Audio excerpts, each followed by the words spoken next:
അപ്പോൾ എല്ലാവർക്കും പുതിയൊരു വീഡിയോയിലേക്ക് സ്വാഗതം. അപ്പോൾ ഇന്ന് നമ്മൾ ചെയ്യാൻ പോകുന്നത് വിരിഞ്ഞിച്ചോറിൻ്റെ റെസിപ്പിയാണ്, അതായത് മഞ്ഞച്ചോറ്.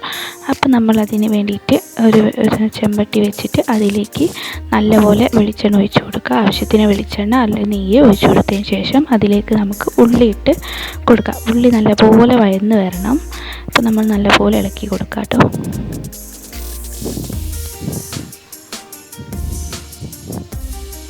ഇപ്പോൾ നല്ലപോലെ വഴന്ന് വന്നിട്ടുണ്ട്. ഇനി നമുക്കതിലേക്ക് കറാമ്പട്ട, പൂവ്, ഗ്രാമ്പൂ, പിന്നെ അതിലേക്ക് ജീരകം ഒക്കെ, ആവശ്യത്തിന് ജീരകം, ഏലക്ക ഒക്കെ ഇട്ട് കൊടുക്കാം.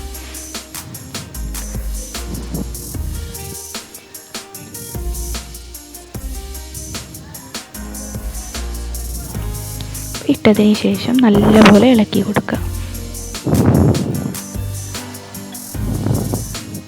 ഇനി അതിലേക്ക് ആവശ്യത്തിനുള്ള വെള്ളം ഒഴിച്ചു കൊടുക്കുക. അപ്പം ഒരു അരക്കപ്പ് അരിയാണ് എടുക്കുന്നതെങ്കിൽ 1 കപ്പ് വെള്ളം ഒഴിക്കണം. അതായത് അരിയുടെ ഇരട്ടി വെള്ളമാണ് കേട്ടോ നമ്മൾ എടുക്കുന്നത്. അപ്പോൾ വെള്ളം ഒഴിച്ചതിന് ശേഷം അതൊന്ന് തിളയ്ക്കാൻ വേണ്ടിയിട്ട് വെയിറ്റ് ചെയ്യുക.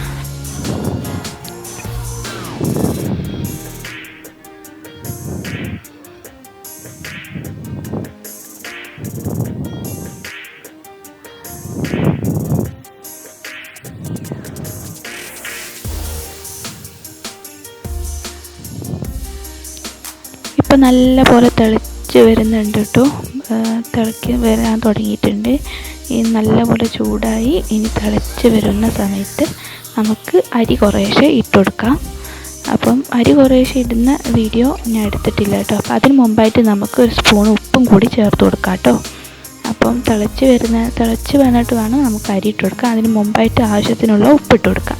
അങ്ങനെ ഉപ്പിട്ട് കൊടുത്ത്, അപ്പം ഞാൻ 2 സ്പൂൺ ഉപ്പാണ് കേട്ടോ ചേർത്തത്. പിന്നെ വേണമെങ്കിൽ നമുക്ക് നോക്കിയിട്ട് ഇട്ട് കൊടുക്കാം.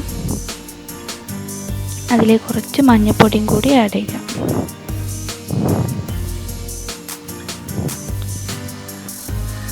ഒരു സ്പൂണ് ഒരു അര സ്പൂണ് ഒക്കെ നമ്മുടെ ഇഷ്ടത്തിനാണ് കേട്ടോ. ഒരുപാട് കളർ വേണമെന്നുണ്ടെങ്കിൽ അതിനനുസരിച്ച് മഞ്ഞൾപ്പൊടി ഇട്ട് കൊടുക്കുക. ഇനി നല്ലപോലെ തിളച്ച് വന്നിട്ടുണ്ട്. ഇപ്പോൾ അരി ഇട്ട് കൊടുത്ത്, അപ്പോൾ അരി നല്ലപോലെ ഒന്ന് ഇളക്കി കൊടുക്കുക കേട്ടോ. അരി ഇട്ടതിന് ശേഷം നല്ലപോലെ ഇളക്കി കൊടുക്കുക. ഇനി അതൊന്ന് അടച്ച് വെച്ചിട്ട് വേവിക്കുക. അപ്പോൾ നമ്മുടെ ചോറ് റെഡിയായി വന്നിട്ട് വെള്ളമൊക്കെ വറ്റി വന്ന് നല്ല അടിപൊളി ചോറായിട്ട് വന്നിട്ടുണ്ട് കേട്ടോ. അപ്പോൾ നമുക്ക് ജസ്റ്റ് ഇതിന് ചെറിയ എന്തെങ്കിലും ഒരു സൈഡ് ഡിഷ് മാത്രം മതി കേട്ടോ കഴിക്കാനായിട്ട്. അധികം ഒന്നും വേണമെന്നില്ല. അപ്പോൾ എല്ലായിടത്തും സ്പെഷ്യലാണ്. അപ്പോൾ നമ്മുടെ സ്പെഷ്യൽ വിരിഞ്ഞിച്ചോറാണ് കേട്ടോ ഇന്നത്തെ റെസിപ്പി എന്ന് പറയുന്നത്. അപ്പോൾ എല്ലാവരും കണ്ടു നോക്കുക. ഇഷ്ടമായ നമ്മുടെ ചാനൽ സബ്സ്ക്രൈബ് ചെയ്യുക, ലൈക്ക് ചെയ്യുക, ഷെയർ ചെയ്യുക. അപ്പോൾ അതാ നമ്മുടെ ചോറ് റെഡി ആയിട്ടുണ്ട്. അപ്പോൾ നാളെ നമുക്കൊരു അടിപൊളി വീഡിയോയുമായിട്ട് വീണ്ടും കാണാം. Okay, bye bye, stay to my channel.